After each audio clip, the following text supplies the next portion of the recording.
L'art de briller, c'est le podcast qui t'invite à t'écouter, à oser et à prendre pleinement ta place sur la planète business. Je suis Lucie Lortola, coach pour les entrepreneurs qui veulent vivre de ce qui les fait vibrer sans sacrifier leur santé mentale. Ce podcast, c'est une safe place où je te partage à la fois mon parcours et pas mal de conseils pour t'aider à développer ton entreprise. Que je parle de mes joies, de mes problèmes ou de tes problématiques, l'objectif est avant tout que l'on passe un bon moment ensemble. On se retrouve aujourd'hui pour un petit épisode qui sera à la fois mon bilan du mois de mai et à la fois un épisode plus sur le quotidien, parce que je sais que vous aimez aussi savoir un peu les coulisses de mon business, les coulisses de ma vie. C'est le genre d'épisode qui est très écouté sur le podcast. Et c'est vrai qu'en ce moment, j'ai pas mal de sujets, de choses qui reviennent, des sujets qui sont très présents et dont j'avais envie de vous parler aujourd'hui.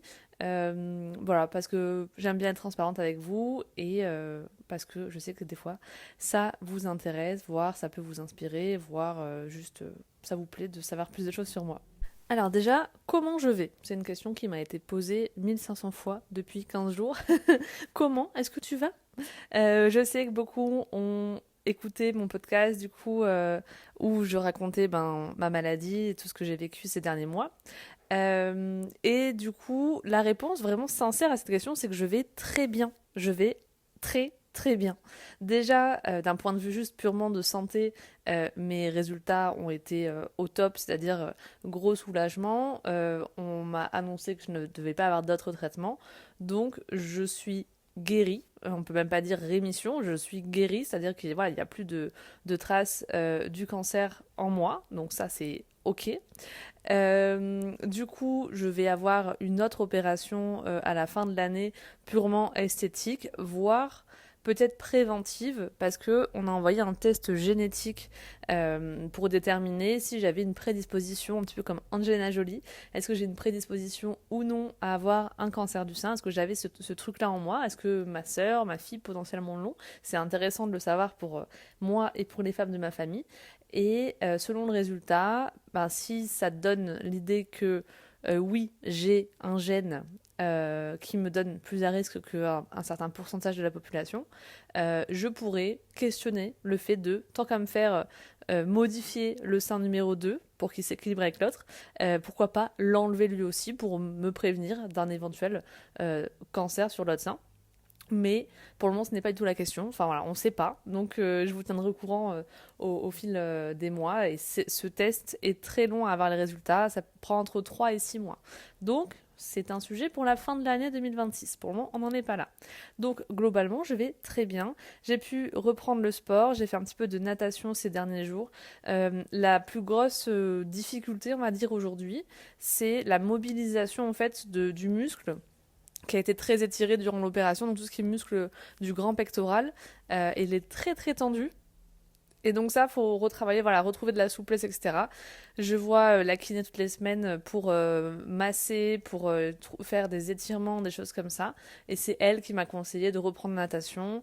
L'escalade, évidemment, pour le moment, ce n'est pas du tout possible. Mais voilà, petit à petit, de jour en jour, je vois qu'il y a plus du tout de douleur déjà, mais aussi une reprise de la mobilité, tout ça. Donc voilà, physiquement, ça va très bien. Moralement aussi, honnêtement, vraiment le rendez-vous où enfin j'appréhendais beaucoup ce rendez-vous où la personne, la chirurgien allait me dire qu'est-ce qu'on avait trouvé ou non en plus sur ce qui a été opéré. Et très clairement, enfin le fait qu'elle me dise qu'il y a besoin de rien d'autre, ça m'a énormément soulagée. J'étais vraiment en larmes et de joie et de soulagement parce que je me suis dit, je m'étais préparée à ce scénario-là. Je m'étais préparée au scénario que t'as quelque chose, on te l'enlève, bam, c'est réglé. Et en fait, si ça avait changé en mode, au final, tu pars pour des chimios, des rayons, des traitements, des machins en plus, ça change énormément de choses et l'impact aussi sur le quotidien. Et du coup, par rapport au mariage et tout ça, enfin, il y aurait eu plein de choses qui auraient été remises en cause. Donc, parenthèse fermée, bam, on passe à autre chose. Et donc là, typiquement, dans 3 mois, on se marie en fait. Donc, on est à fond sur les préparatifs, etc. Donc, ça, j'y reviendrai juste après. Mais du coup, suite à ça, vraiment, on me disait que des fois on affronte les choses, etc. Durant les semaines, on est une battante, machin, et puis qu'il y a un contre-coup. Je sais pas si j'ai un petit peu ce contre-coup en ce moment, mais en tout cas, ça m'arrive d'avoir des gros coups de mou. Je suis 90% du temps très très bien, et puis des fois, sans crier gare, je me rappelle que ben, en fait, peut-être que je vais mourir plus jeune, peut-être que en fait c'était quand même pas anodin ce que j'ai eu, etc. Et donc ça me met un peu dans un état de dépression. Mais il y a un autre truc qui va avec ça, je trouve, c'est que de façon générale, par exemple, hier je suis allée nager. Et c'était la première fois depuis avant l'opération. Et je me suis dit, purée, j'ai de la chance de pouvoir nager. C'est un sport que je fais depuis 20 ans, donc vraiment, c'est là où je me sens bien, dans cet environnement-là. Et en fait, je me suis dit, heureusement que je suis pas morte, au moins je peux profiter encore de nager. Alors, ça peut être très brutal hein, comme réflexion, mais c'est vraiment ça la pensée. C'est, ouais, je suis contente parce que ben j'aurais pu être morte, genre dans un des scénarios j'aurais pu mourir, mais au final, ben là je suis en vie et du coup j'ai le droit de nager encore et ça c'est cool, je peux profiter. C'est un peu une espèce de, j'ai de la chance d'être en vie, donc évidemment ça me remet encore plus dans ce truc-là. Je vous en parlais la dernière fois, et de pouvoir faire ce que j'aime et du coup ça me donne un élan pour faire des choses qui me plaisent, je vais travailler le matin, enfin je vais travailler, je suis chez moi, mais j'ouvre l'ordinateur le matin, je me mets à mon bureau, je suis heureuse d'accompagner les femmes que j'accompagne, je suis heureuse de pouvoir me focaliser sur ce que j'aime, d'avoir de l'impact. J'ai vraiment cette énergie ultra positive, cet élan, parce que derrière ça, il y a ce truc de j'ai tellement de chance en fait. Et il y a des personnes sur cette terre à qui on annonce une maladie grave et qui en fait 3 mois après ne retournent pas bosser.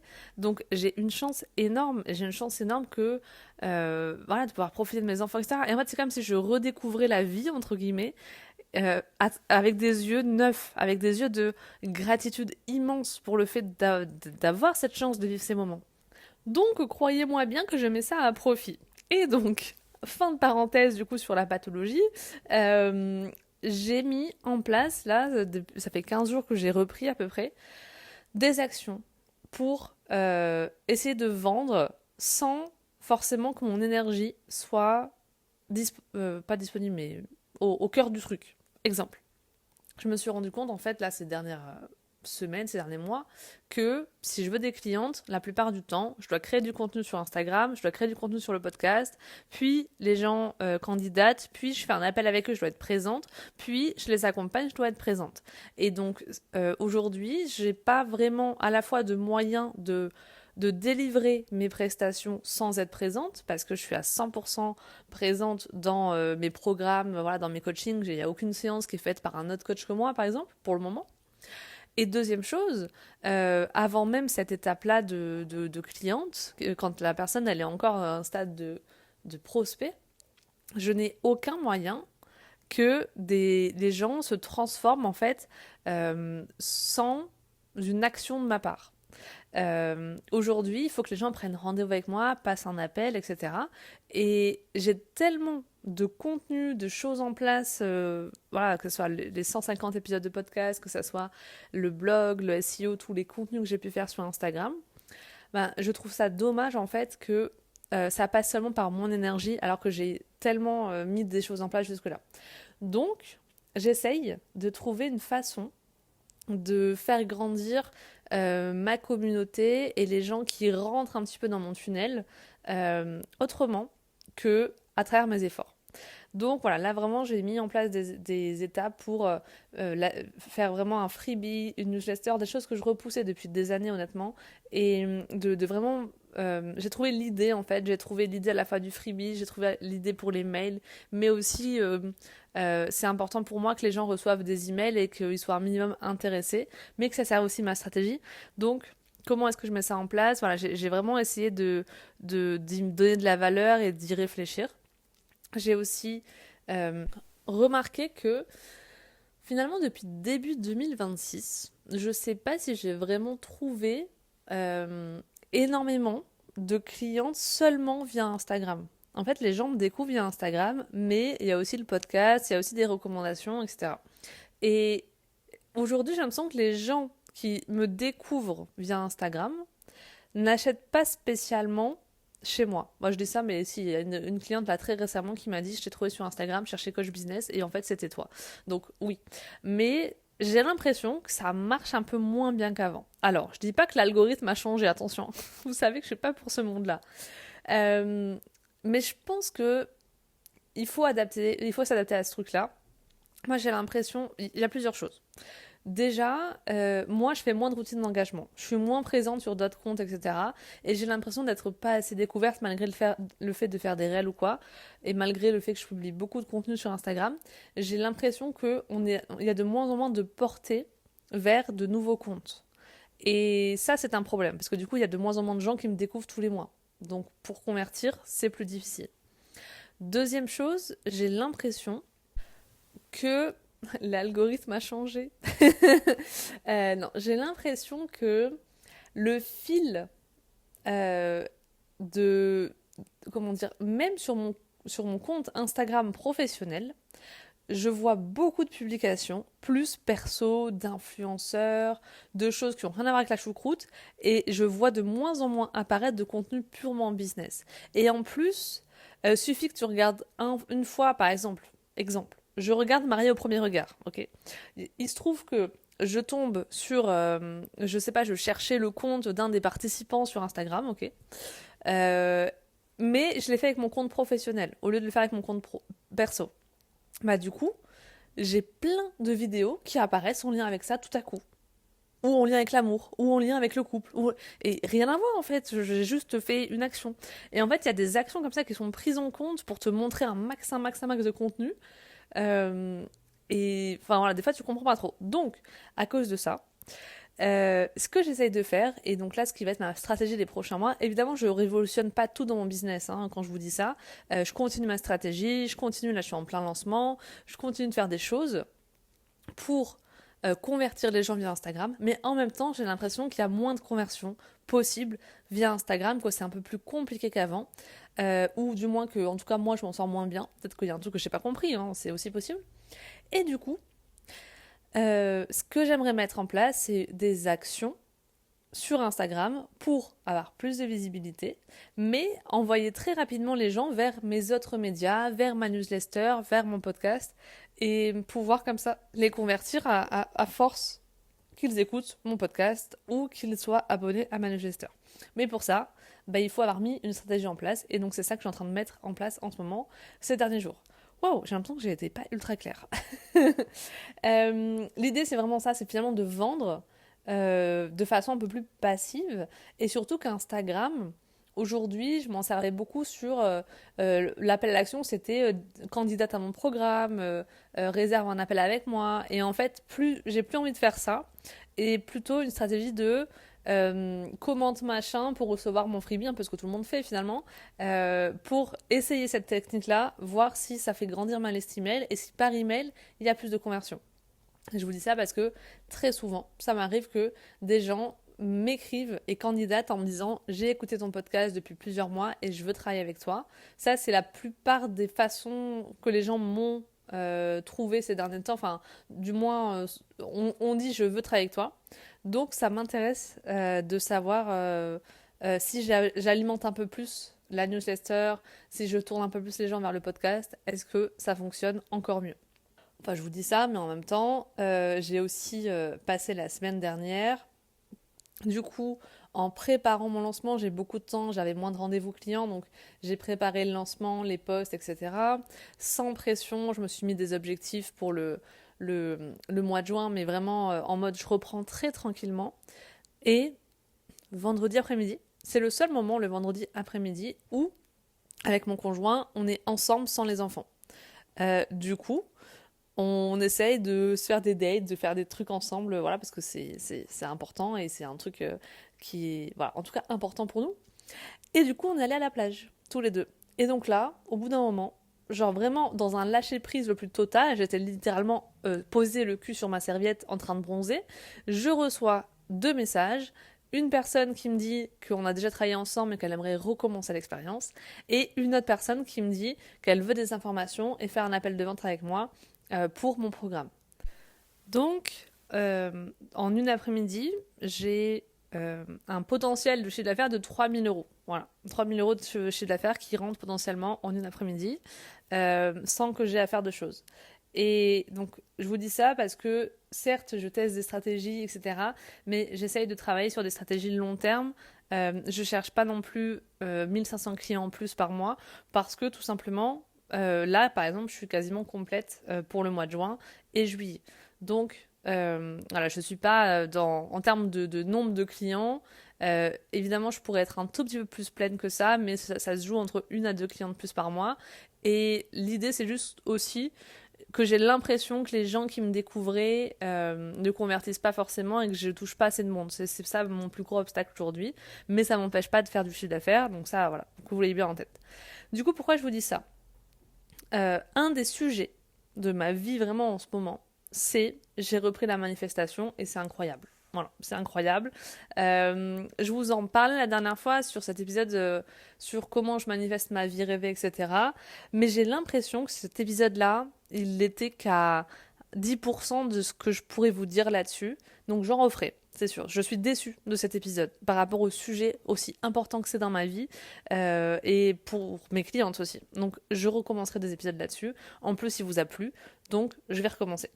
Mais je vais vous dire que j'ai repris la manifestation dans mon carnet. Et je vais vous expliquer ce que je fais parce que c'est trop important de vous partager ça. Parce que il y a un truc moi qui m'a fait un déclic il y a pas longtemps. J'ai entendu que les gens en fait qui réussissent manifestent beaucoup, croient en la loi d'attraction, etc. Ça j'en suis persuadée. Et aujourd'hui si tu es pas là où tu veux être, tu te dis peut-être que c'est du bullshit en fait la manifestation, ça marche pas, nanana. Mais peut-être que tu es pas là où tu veux être et t'es pas encore successful parce que tu ne manifestes pas tous les jours. Donc reprends ton cahier, essaye de tenter ça, de t'intéresser à ce sujet et vois si ça change un truc dans ta vie. Je peux vous assurer que là, dans les 15 jours, dernières 3 semaines, ça allait pas trop il y a 15 jours en arrière pour plein d'autres raisons. Mais là, clairement, c'est incroyable la différence de résultats et d'énergie que j'ai. C'est les deux qui sont pour moi voilà, complémentaires. J'ai commencé le 18 mai, voilà, je vous l'ai dit, 18 mai, tac, j'ai mis mes objectifs, c'était un lundi, je me souviens, c'est là où j'ai repris le travail. Et donc, j'ai écrit mes objectifs pro et perso. Dans les objectifs pro, par exemple, j'ai mis atteindre 4 000 euros de chiffre d'affaires par mois de façon régulière. Avoir mis en place un système qui travaille sans moi, gagner en visibilité, en autorité avec le nombre d'écoutes de podcasts et de visites sur mon site et de listes email que j'aimerais recevoir. Donc j'ai écrit vraiment noir sur blanc ce que je voulais. Ensuite j'ai écrit ma stratégie et le planning idéal que je pouvais me permettre. J'ai vraiment fait une base comme ça, j'adore faire ça, c'est ma passion, de me poser toute matinée, d'écrire mes objectifs, quelle stratégie je veux mettre en place, et le planning en fait par bloc de temps, semaine après semaine, c'est-à-dire lundi matin je fais ça, lundi après-midi je fais ça, mardi matin je fais ça, etc. Où j'intègre tout ça. Bref, je vous ai dit, je me suis mis des objectifs assez légers. Donc je me suis dit le 18 juin, je n'avais aucune idée, hein, je génère au minimum 1500 euros de chiffre d'affaires, donc d'ici un mois. J'ai littéralement signé pour 1800 euros et peut-être pour 3000 euros en une après-midi. Donc c'est possible. Deuxième chose, je mets en place un freebie et les emails associés. Aujourd'hui, j'ai mis en place un freebie. Il y a le tunnel de vente associé. Le freebie a été enregistré et les emails sont en cours de création. Il y en a 4 sur 8 qui sont faits. Plus, j'en ai un deuxième qui est en cours de création. Non mais voilà, vraiment, tous les jours, en fait, je relis mes objectifs et je me dis, ok, comment je vais faire ça maintenant et je le disais à mon chéri hier, mais j'ai vraiment cette sensation que ça fait des années que je fais ça, peut-être ça fait 5-6 ans, j'en sais rien, que j'écris tous les mois ou tous les 6 mois mes objectifs perso et pro pour les mois qui arrivent. Et pour moi, je sais pas si c'est magique, mais en tout cas, à chaque fois, ça se réalise. À chaque fois, je suis là et je relis le truc et je me dis, oh, mais waouh, c'est incroyable, ça s'est passé en fait. Je génère minimum 1500 euros de chiffre d'affaires, bim, on est le 2 juin, avant le 18 juin du coup, j'ai généré 1800 euros. Je mets en place un freebie d'ici le 18 juin, purée, on est le 2 juin, mais oui, bien sûr que tout sera fini d'ici là et j'en aurais même fait 2 autant. Donc, vraiment, si vous n'avez pas d'objectif, écrivez-les, écrivez vos objectifs, écrivez votre destination en fait. Vous pouvez pas être là sans GPS à dire ouais mais je sais pas ça marche pas, mais tu voulais aller où en fait? Qu'est-ce que tu voulais vraiment? Et tu fais les actions en lien avec ça. Je suis du genre à m'éparpiller. Je suis du genre à avoir trop d'idées. Et du coup, le matin, de relire mes objectifs comme ça, je sais exactement pourquoi j'ai envie de bosser. Et je suis partie sur deux types d'actions. Le matin, je commence ma journée en me disant comment est-ce que je vais vendre aujourd'hui, maintenant, ce jour-là. Et ensuite, comment est-ce que je vais faire en sorte de vendre sur le long terme. Donc je commence par faire une story de vente, un post de vente, préparer un lancement pour ces prochains jours, faire du setting, envoyer un message privé, relancer un ancien prospect. Et ensuite, deuxième action, je vais plutôt faire mon freebie et rédiger des emails marketing, mettre en place une newsletter, etc. Et donc voilà, ça c'est les actions que je fais avec le temps que j'ai en ce moment. J'arrive à faire ça tous les jours à peu près parce que j'ai peu de rendez-vous clients en ce moment. Mais en tout cas, ça sert vraiment là où je veux aller. Et je sais que voilà, je suis ultra fière de moi pour ça, de me dire en fait, ça me donne cet élan d'être focus sur là où je veux aller. Et je me rends compte de l'énergie que ça me donne. Donc déjà, les objectifs à noter. Ça, c'est une façon de manifester pour moi. Deuxième chose, c'est la gratitude. La gratitude de là où tu en es aujourd'hui. La gratitude tous les jours de te réveiller le matin et de te dire purée, j'ai de la chance. Et ça, je vous l'ai dit au tout début de cet épisode, je la ressens dans chacune de mes cellules en ce moment, de me dire purée, j'ai de la chance d'être en vie en fait. Et c'est un truc qui me guide et qui est tellement puissant parce que je trouve que la vie, elle me facilite les choses avec ce sentiment-là. Et cette histoire d'objectif aussi, elle est ultra importante, mais j'aurais pu être en panique. Je vais vous le dire honnêtement, le mois dernier, j'ai dû toucher 500 euros de chiffre d'affaires d'anciens paiements et 500 euros par la sécurité sociale. Donc j'ai 1000 euros qui a débarqué sur mon compte au lieu des peut-être 2500 habituels. J'ai les mêmes charges qu'il y a 3 mois en arrière, donc c'est vraiment compliqué financièrement, ok? Mais encore une fois, vous voyez ce que je viens de dire, c'est compliqué financièrement. Ça, c'est des choses que tu te répètes. Non, c'est simple, j'ai des économies, je suis en train de générer de l'argent, je suis la femme qui génère 3000 euros en une après-midi. Et du coup, c'est une question en fait de la manifestation de quelle idée tu te mets dans la tête et qu'est-ce que tu ne t'autorises pas à penser. Donc, je mets en place des objectifs, mais après, je ne suis pas guidée par la peur ces derniers jours, par la peur de manquer, par je fais ça parce que je suis dans le manque, dans le manque, dans le manque. Non, je sais au fond de moi que je fais les bonnes actions. Je sais au fond de moi que mes clientes elles sont satisfaites. Je sais au fond de moi que j'ai tous les mois des nouvelles demandes pour mes services. Donc c'est pas possible que ce mois-ci il n'y en ait plus. C'est pas possible qu'à partir de maintenant je m'écroule. Ça n'arrivera jamais parce que je continue à travailler tous les jours. Donc maintenant que je suis sûre de ça, j'ai le droit d'aller poser mon cul sur une serviette à la plage avec mon chéri alors qu'on est vendredi après-midi et que je pourrais travailler. Je pourrais faire plus. Mais je m'autorise à lâcher prise. Et je trouve aussi que quand tu es dans ce truc-là de j'en ai besoin, c'est mon objectif, j'ai envie d'aller là et de générer cet argent, mais en même temps, je lâche prise parce que je sais que ça va arriver. Quand je décide qu'à un moment donné, j'ai assez de travail dans ma semaine, que j'ai mis en place les bonnes actions, je lâche prise et j'attends que les résultats sonnent à ma porte, et bien là, les résultats sonnent à ta porte. Et c'est dans ces moments-là que tu reçois des demandes, tu dis waouh, ok, je m'y attendais pas du tout, mais merci, ça fait plaisir. Donc il y a ça. Il y a aussi, encore une fois, la gratitude, juste après ce moment où voilà, tac, il tombe 3000 euros comme ça sur la plage. Je regarde mon chéri et je me dis, t'imagines un peu, genre, on est arrivé à un stade de notre vie où je génère 3000 euros par semaine et c'est ma norme à moi en fait. C'est normal. C'est normal d'arriver sur la plage et de recevoir une notification et de se dire, ok, je viens de gagner 3000 euros.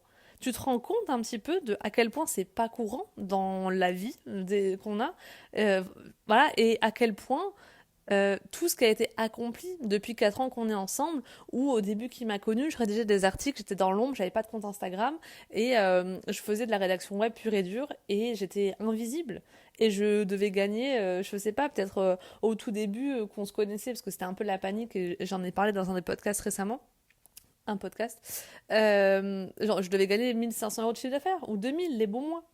Et c'était des petites missions, j'avais 20 clients, c'était des missions à 100 balles, voilà, je devais être payé 50 euros ou 100 euros par, journée et comme à quel point ça a changé. Et en fait, le pouvoir de la gratitude, c'est aussi ça, c'est de se rendre compte du chemin accompli et à quel point on peut apprécier le moment présent et tout ce qu'on accomplit au quotidien et tout ce pourquoi on est heureux maintenant. Et ça, ce sentiment, il est tellement fort qu'il nous permet aussi d'aller plus loin et de continuer à persévérer, à faire d'autres actions et à se relever le lendemain matin et se dire allez hop on y va parce que je sais pourquoi je fais ça et je suis voilà il y a une fierté, une foi dans le fait qu'on va continuer, qu'on va y arriver. Et donc j'en parlais avec Océane, moi un de mes objectifs c'est d'atteindre 8 000 € de chiffre d'affaires par mois, tous les mois. Je l'ai déjà fait un seul mois, j'aimerais que ce soit ma norme, j'aimerais que ce soit tous les mois 8 000 €, voire plus, hein. Un jour où ce sera 50 000 ce sera très bien, mais là c'est l'objectif prioritaire on va dire d'ici la fin de l'année. Et donc Océane, elle me dit, mais pourquoi est-ce que ce serait 8 000 €? Pourquoi pas 10 000? Pourquoi pas 20 000? Pourquoi ce chiffre un peu... Il est pas rond, c'est pas 5 000, c'est pas 10 000, c'est 8 000. Et en fait, on a calculé avec mon conjoint que si j'arrive à générer 8 000 € de chiffre d'affaires, il pourrait s'arrêter de travailler. Par rapport à nos charges, etc., il pourrait s'arrêter de travailler pour s'occuper des enfants. Et voilà, c'est un truc qui lui plairait. C'est notre projet commun. Et quand j'arrive à toucher 3 000 € en une semaine, donc vous le voyez, ce n'est pas mon quotidien, sinon je serais déjà à 8 000 € par mois, je me dis aussi à ce moment-là, purée, en fait, j'ai l'impression que les 8 000 €, ils sont bientôt là, en fait. Que là, aujourd'hui, ce truc-là, il est incroyable. Enfin, si je me suis dit il y a 2 ans en arrière, 3 000 € en une après-midi, j'aurais trouvé ça incroyable. Aujourd'hui, sur le coup, ça me fait même pas tilter, mais en y repensant, purée, c'est quand même incroyable. Mais du coup, il y a un monde où c'est possible d'avoir ces 8 000 € par mois, tous les mois, et peut-être même 20 000, et peut-être même 30, et peut-être même 50 000. Et au fond de moi, j'ai la certitude que ça va arriver. Je le sais, en fait. Il n'y a pas de, voilà, il n'y a pas de doute là-dessus. J'ai une foi, c'est viscéral, c'est comme ça. Je sais que je vais y arriver, et ça prendra le temps que ça prendra, mais je sais que ça va arriver. Et c'est un truc que je cultive dans ma vie. Je le sais, je le sais. Et je continue. Et j'agis pour ça. Et je continue. Et je continue.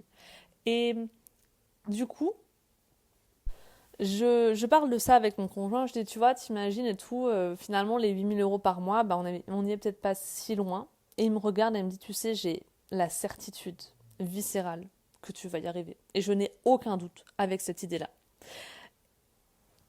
Petite parenthèse, juste pour vous dire que vous méritez d'avoir un conjoint qui vous soutient comme ça dans vos choix professionnels.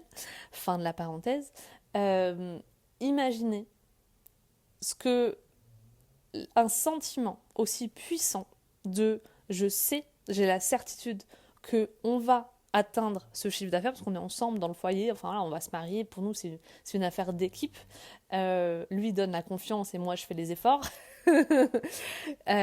Qui fait que ben il n'y a aucun doute possible. Et en fait je trouve, j'ai reçu un message aujourd'hui qui me disait ouais mais ok ton accompagnement mais comment est-ce que tu peux m'aider? Mais en fait c'est un truc que je donne à mes clientes aussi, c'est cette certitude là. Et ce truc de là t'es en train de douter là t'es en train de remettre en question le fait que ça va peut-être marcher ton entreprise. Ben, moi je te le dis, ça va marcher. Et si je te dis ça va marcher, qu'est-ce qui se passe maintenant pour toi? Quelles actions tu fais? Si tu arrêtes de passer cette énergie sur la peur, sur le mais je sais pas, mais c'est peut-être pas fait pour moi, mais regarde, ça va pas marcher, et que tu mets ton focus sur ok, il n'y a aucune autre solution pour que ça n'arrive pas, c'est un sentiment ultra puissant. Et je l'écoutais dans un podcast avec Raphaël Quenard qui parlait de ça et c'était exactement la même phrase. Il disait, quand il s'est lancé en tant qu'acteur, il n'y a aucune autre solution pour que ça ne soit pas ma vie. Je vais être acteur. Donc, comment est-ce que je m'y prends en fait? Parce qu'il n'y a pas de plan B. Il n'y a pas de plan B. Et c'est un truc que je vous répète souvent. Et on dit oui, mais financièrement, c'est compliqué. Alors, des fois, avoir un plan B, ça nous sécurise, etc. Aujourd'hui, reprendre un mi-temps salarié, ce n'est pas une probabilité. Je ne suis pas faite pour ça dans tous les cas. Je ne dis pas que vous ne devez pas le faire si voilà, financièrement, c'est possible aussi de le faire. Mais juste, pour moi, j'ai la certitude que je vais atteindre 8 000 € de chiffre d'affaires très bientôt. J'ai la certitude que mon conjoint va pouvoir s'arrêter de travailler s'il le veut grâce à mon entreprise, que certainement il me rejoindra dans mon entreprise aussi un jour. Enfin bref, il y a plein de choses comme ça que je sais qui vont arriver. Et donc, est-ce que c'est juste des pensées? Est-ce que c'est des choses que j'ai tellement visualisées, écrites, projetées que j'ai nourri ce sentiment en moi? Je ne sais pas ce que c'est, honnêtement. Mais en tout cas, c'est ce sentiment-là qui est très en lien avec la manifestation pour moi. Et autre chose, du coup, au-delà de la gratitude et tout ça, il y a un truc que je fais en ce moment qui m'est très utile, c'est que j'ai repris la manifestation tous les jours dans mon carnet. J'écris dans mon carnet toutes les choses que j'ai envie de voir arriver, je les écris au présent. Je vais vous donner un exemple, hein.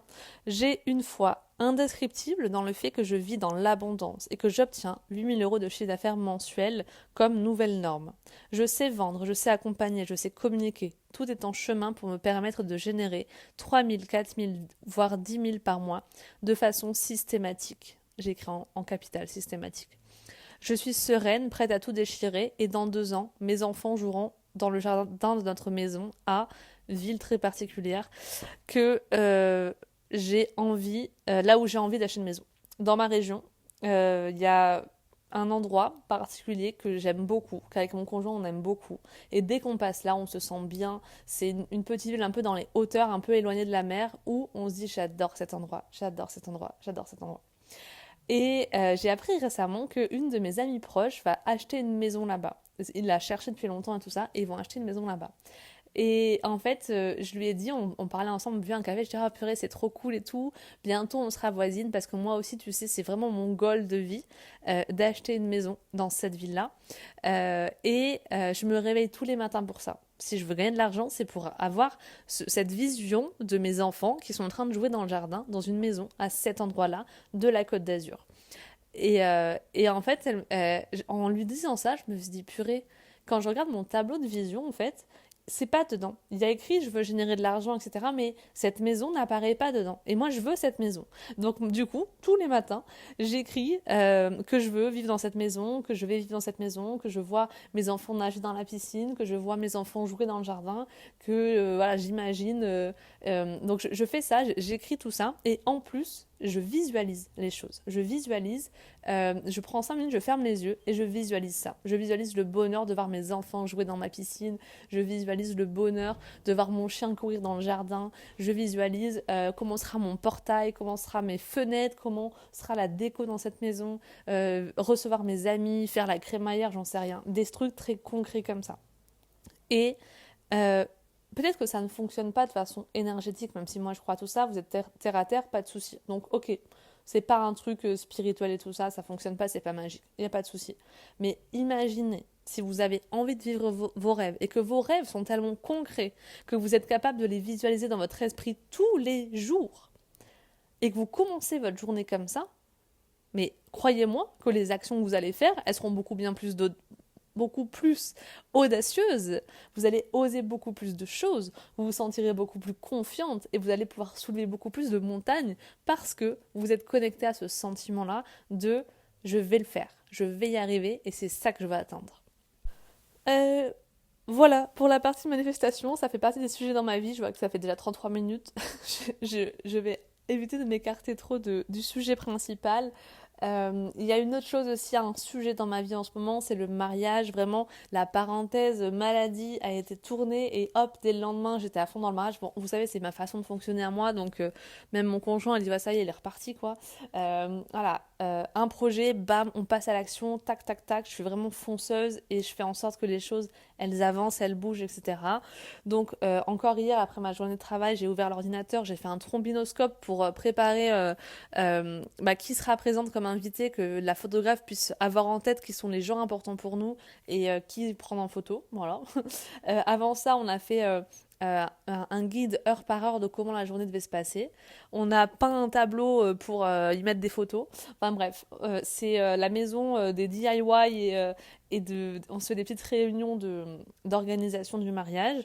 En même temps, il y a notre événement de vie de garçon et de vie de jeune fille qui arrive, mais on ne sait pas quand, donc on est un peu stressé.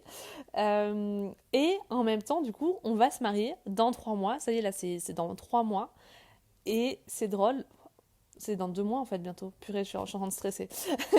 Bref, c'est encore dans 3 mois.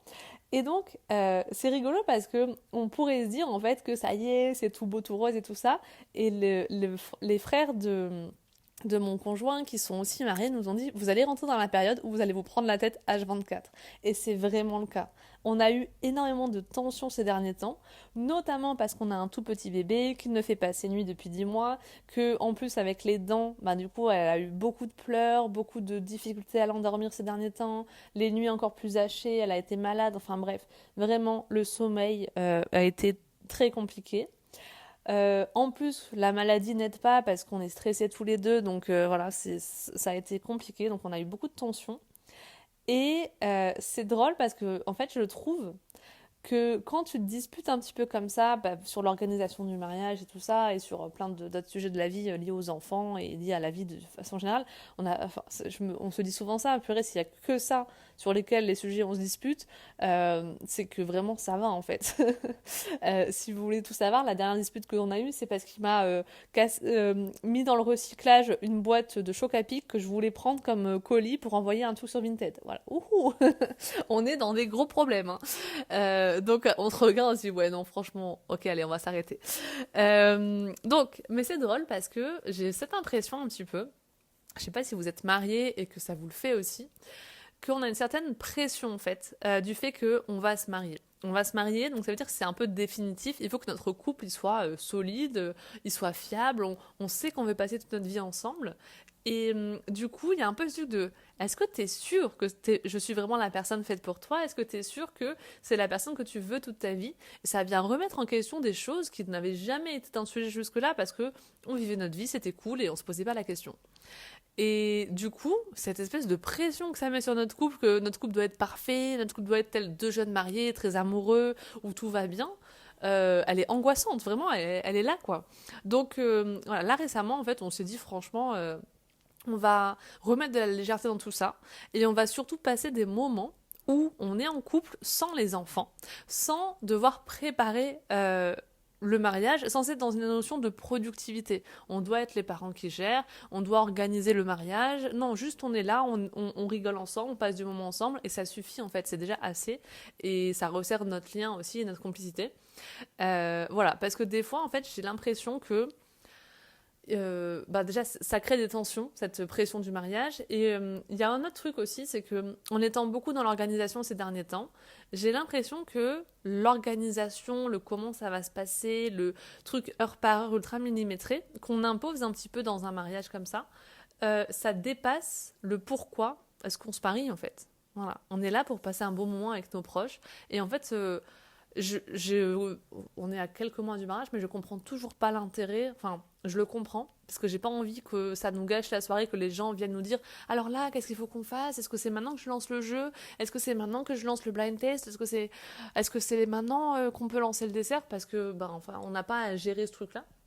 Donc l'idée c'est que d'autres personnes puissent gérer ça. Mais par exemple la décoration, on me demande comment tu veux être maquillée, comment est-ce que tu veux être coiffée, je m'en fiche parce que en fait moi, enfin c'est pas un truc qui m'importe, je veux juste passer un bon moment avec mon conjoint, je veux que nos proches soient là et qu'on célèbre l'amour et ce sera assez. Et la soirée sera très bien comme ça, malgré les imprévus. Et en fait, à force de vouloir tout programmer, tout contrôler, ça m'a mis un petit peu, ouais, un truc où on est déconnecté du fait que, en fait, on va se marier, quoi. Et des fois, on se regarde, on se dit, waouh, on va se marier. Et ça nous fait perdre un peu de vue voilà, l'organisation, en fait, elle est tellement millimétrée, il y a tellement de choses à gérer, ça donne une espèce de pression qui fait que là, j'en suis à un stade où j'ai juste envie de lâcher prise, de dire, bah écoutez, faites ce que vous voulez. Voilà, on est, enfin, de dédramatiser le truc et de se dire ça sera parfait en fait, voilà. Parce qu'on va se marier, ça sera déjà parfait. Voilà un petit peu les sujets dans ma vie en ce moment du coup. Donc, j'espère que cet épisode vous a plu. Et si jamais vous avez envie de comprendre comment trouver des clients via Instagram, je sais le lien n'est pas foufou, mais voilà, je vous le dis quand même, hein, parce que vous écoutez l'art de briller, vous avez envie de briller, vous avez envie d'être plus visible, vous êtes une entrepreneuse qui a envie de faire du chiffre d'affaires, ben, si jamais ça vous intéresse de savoir comment est-ce que moi je fais pour trouver des clients sur Instagram et comment est-ce que vous pouvez le faire aussi, même si vous n'avez pas des milliers d'abonnés, même en partant de zéro, vous pouvez retrouver ma masterclass gratuite dans la description de ce podcast et vous y abonner. Et oui, je fais des appels à l'action, vous allez voir dans mes prochains épisodes de podcast parce que C'est bien de créer du contenu, mais c'est bien aussi qu'il vienne servir une stratégie. Donc c'est votre leçon pour que ça fasse la même chose chez vous. Je vous dis à bientôt et je vous souhaite une très belle journée. À bientôt dans un autre épisode. Prenez soin de vous.